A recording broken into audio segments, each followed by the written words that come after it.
Welcome to This Explainer, where we're going to dive into something really powerful, the idea that you can actively obtain mercy. We'll be breaking down the key, actionable insights from a really compelling sermon by Apostle Michael Arakpo. Okay, so let's start with this quote because it's pretty much the foundation for everything we're about to talk about. The idea here is that mercy isn't just about forgiveness, it's a force, a power that can literally step in and override the consequences, even when we've totally messed up and, by all accounts, deserve judgment. All right, so how does this actually play out? I mean, what does this divine help even look like?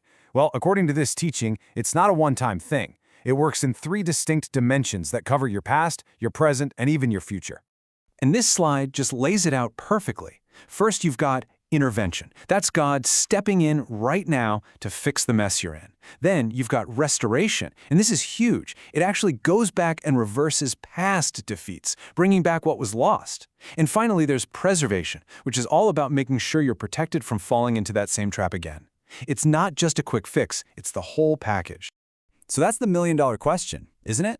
How do you get in on this? The most important point from the entire sermon is that mercy isn't passive. It's not something you just sit around and hope for. It's something you can actively pursue and obtain through a very clear process. Okay, so if we can obtain it, how do we actually do it? Well, that brings us to the practical stuff, the how-to. We're about to walk through the 5 essential keys that can unlock this incredible comprehensive help. All right, here they are. These are the 5 keys that we're going to walk through one by one.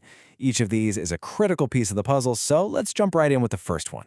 So key number 1, genuine repentance. And what's really interesting here is how it's defined. It's not about you trying super hard to be better or fixing yourself with your own willpower. It's actually the opposite. It's about getting to a point where you finally admit you can't, and you just cry out, "God, help me change." It's a powerful admission that you need a strength outside of your own. And you know, King David really got this. That quote right there, it basically says that this kind of honest, broken-hearted plea is something God just can't turn away from. It's not about being perfect, it's about being sincere and broken before Him. That posture opens the door wide open.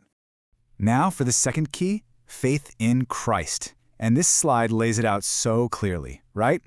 On one side, you have trusting in yourself, which, let's be honest, usually ends in frustration because our own will is already compromised. But on the other side, you have trusting in Christ. You're leaning on a power that's way bigger, way more pure, and way more reliable than your own. It's a total shift in where you place your trust. Okay, key number 3. This one is all about a spiritual law that's kind of like a boomerang. Seriously, the idea is that what you put out there, the mercy you show to other people, is what comes back to you, often amplified. And this verse from Matthew just nails it, doesn't it? Blessed are the merciful, for they shall obtain mercy. It's a direct if-then statement. Your own capacity to receive mercy is directly tied to your willingness to give it. If you want mercy, you've got to be a channel for it yourself. All right, key number 4, humility and brokenness. So what's the biggest thing that gets in the way of getting help? The sermon is super clear on this. It's pride. Pride is like this invisible wall you build that literally blocks help from getting to you. You can't be helped if you think you don't need it. And this quote from James is just, wow, look at those words. God resists the proud. That's an active pushback, but He gives more grace to the humble. So humility isn't about being a doormat. It's actually the very thing that attracts God's power and assistance into your situation.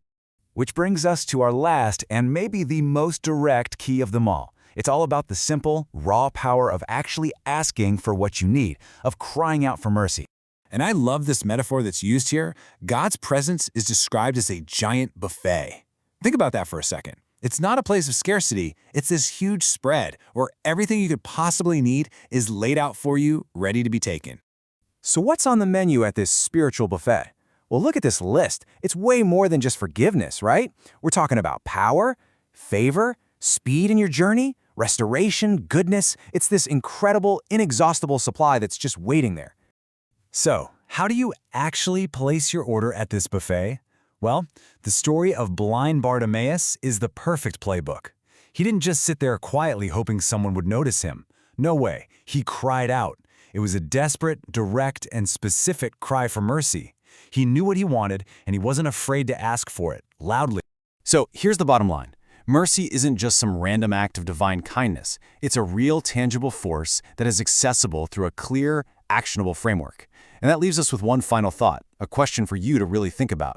Looking at these 5 keys, which one do you need to turn in your own life right now?